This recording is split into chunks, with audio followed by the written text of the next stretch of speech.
All right, everybody, buckle up, because today we are diving headfirst into the wild world of online disinformation. Mm-hmm. And more specifically, the machinery that drives it. Yeah. You know, you sent over some seriously interesting stuff for this deep dive, including this book, Confesiones de un Bato Ruso, Right. by a former astroturfer who seems to be spilling all the industry secrets. Yeah, it's a real eye-opener, this book. Yeah. You really get a peek behind the curtain to see how public opinion is, well, manufactured. You know, I've got to be honest, I always thought astroturfing was something to do with, like, artificial lawns and landscaping. Right, like the fake grass. Yeah. Yeah, but the Yeah. thing is, the analogy is actually pretty accurate. Okay. Astroturfing is all about creating this illusion of grassroots support. Mm-hmm. So think like fake reviews online, Oh, but boy. instead of targeting products, it's targeting ideas. Oh, wow. It's about manipulating your perception of, Yeah. political campaigns, corporate agendas, really anything you can think of. So it's less about, like, genuine support organically bubbling up and more about a calculated construction of it. Exactly, Yeah. yeah. Yeah. And you know what the most unsettling part is? What's that? It really preys on a fundamental human instinct. Okay. This deep-seated need we all have to follow the crowd. Right? Yeah. Think back to Durkheim's work on crowd psychology. Okay, let's unpack that a bit for me, because you've got Durkheim, you've got crowds, manufactured opinions. How does it all connect? So Durkheim, he argued that within a crowd, individuals tend to, they can lose their sense of independent judgment. Right. And they get swept away by this kind of like collective sentiment of the group. Yeah. Remember the Backstreet Boys craze? Oh, I was right there with everyone else belting out the lyrics, yeah. Exactly. And even if you weren't the biggest fan, chances are you probably just kept quiet, right? Right. Amidst this overwhelming wave of, Yeah. Backstreet Boys enthusiasm, and online spaces are no different. Oh, okay. When an idea is presented as like incredibly popular opposing voices, they're just less likely to speak up. Right. It creates this false sense of consensus. That is a chilling thought. Are you saying that our online experiences, and perhaps even like our opinions, are being shaped by these manufactured narratives? It's definitely something to consider, especially in today's digital age. Right. Remember when the internet first emerged, like way back when? Oh, yeah. It was like this big utopian dream, right? Right. Information for everyone. Yeah, it was going to be this democratizing force for information, a way to level the playing field. So what happened? Well, while the internet did bring about amazing opportunities for diverse voices Yes. and global connection, it also created a bit of a vacuum. Oh. You see, traditional media, like newspapers and television, they started losing their stronghold on information control. Hold on. Are you saying the decline of newspapers is a bad thing? I'm not saying it's bad, but it definitely created a space where anyone could be a publisher and influencer. Right. And this shift, it opened the door for a new battleground. Okay. The fight to control the narrative online. And that's where these astroturfers, that's where they kind of seize the opportunity. Precisely. Wow. With the decline of these traditional gatekeepers, a new breed of information manipulators stepped in, ready to exploit that very human tendency to, Right. be swayed by the crowd. Follow the crowd. Exactly. Yeah. And they came armed with, sophisticated tactics designed to do just that. So these astroturfing operations, we're not just talking about a few tech-savvy teenagers in their basements, are we? Like, how organized are these groups, really? Oh, much more organized than you might think. It's We're better. talking like structured strategies, dedicated teams, Wow. entire playbooks designed to, manipulate your online experience. Really? Yeah, and they've gotten really sophisticated over time. Okay.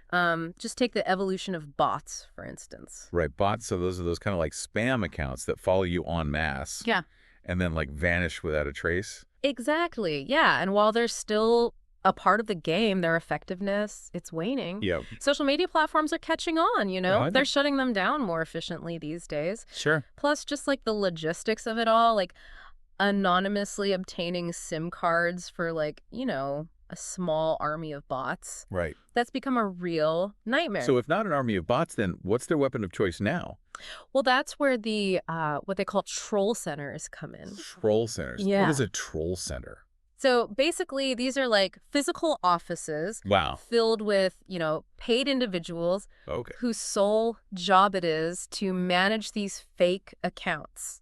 Yeah. and like steer online conversations. Wait, so you're telling me there are people out there like getting paid to troll online? Oh yeah, it's a real industry. And we're not even just talking about like your average internet commenter. Right. There are different classes of trolls, Okay. each with a specific role to play in this whole thing. Yeah. So like your entry-level trolls, what the book calls guerrilla trolls.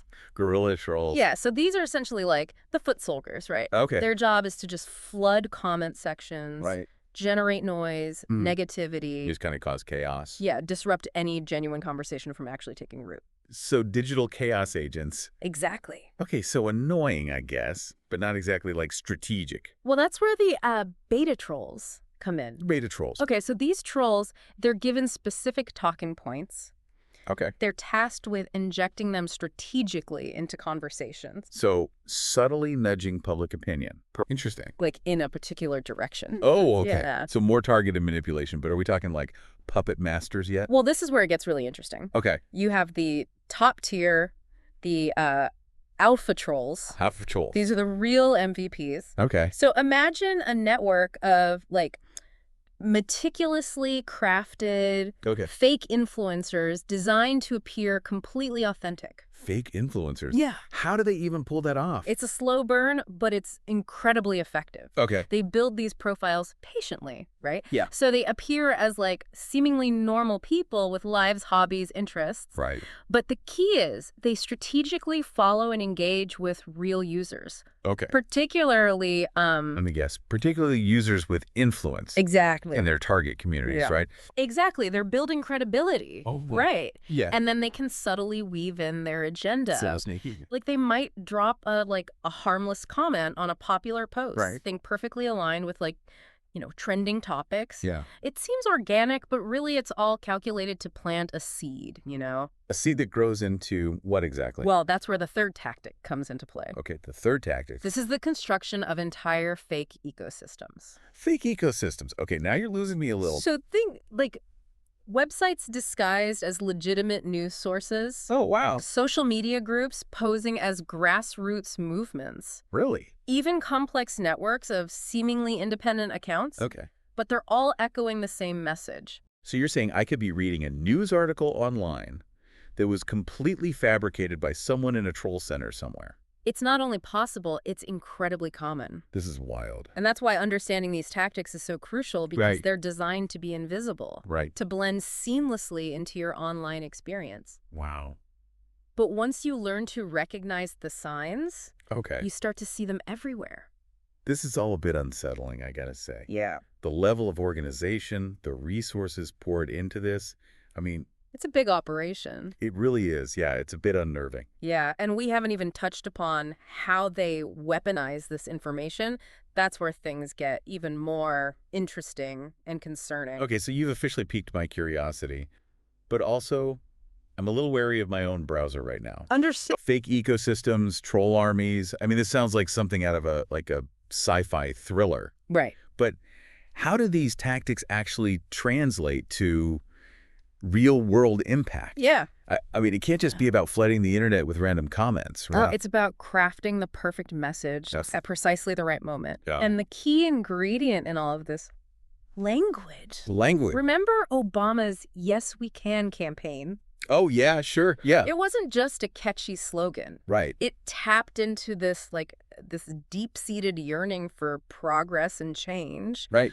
Astroturfing, that's what they aim for. Okay. That same emotional impact, Okay. but with a manipulative twist. So they're like propaganda wordsmiths crafting messages designed to play on our emotions. Exactly. Okay. They need to understand how to frame an issue, pinpoint the words that resonate with a specific demographic, and ultimately evoke that desired emotional response. Okay, so how do they do that? This is where what they call clippings come in. Clipping. Yeah, so essentially these are like real-time digests of current events, Right. trending topics. So they're staying ahead of the curve, monitoring what's capturing public attention, Exactly. and figuring out how to inject their own spin on it. Exactly. Ah. They leverage these clippings to craft timely messages, and then they unleash them Okay. through various channels. Okay, through these fake ecosystems, through these troll farms, right? Exactly. And one of the most concerning tactics is the what they call the false flag operation.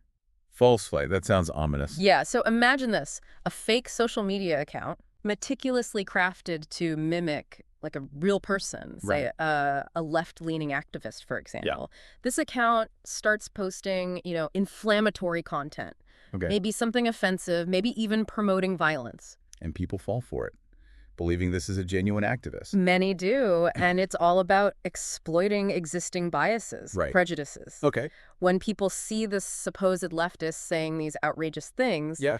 it reinforces their negative perceptions of that entire group. Oh, wow. So it's a way to sow discord, Right. to discredit a movement by making it appear extreme or dangerous. That's a disturbing level of manipulation. Are there other tactics that they employ that are as insidious as this? Oh, plenty. Poll manipulation is another favorite. Okay. By flooding online polls with, bots or controlled troll accounts. That can easily skew the results. Right. And this creates a very convincing illusion of public opinion leaning a certain way, even if it's entirely fabricated. So now I can't even trust online polls. Is anything sacred? What can we actually rely on in this digital landscape? Well, and that's the real danger here. Yeah. These tactics, they chip away at trust. Right. Trust in information sources, institutions, even in each other. Yeah. And it creates this pervasive fog of disinformation, making it really difficult to discern what's real and what's carefully constructed fiction.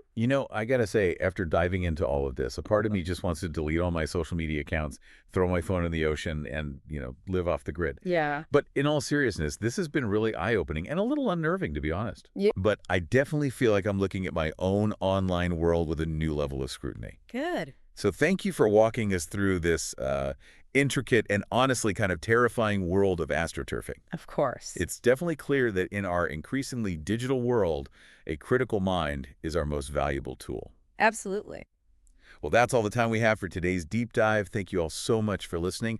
And a special thank you to our expert for joining us today and shedding light on this really important topic. It was my pleasure. Thanks for having me.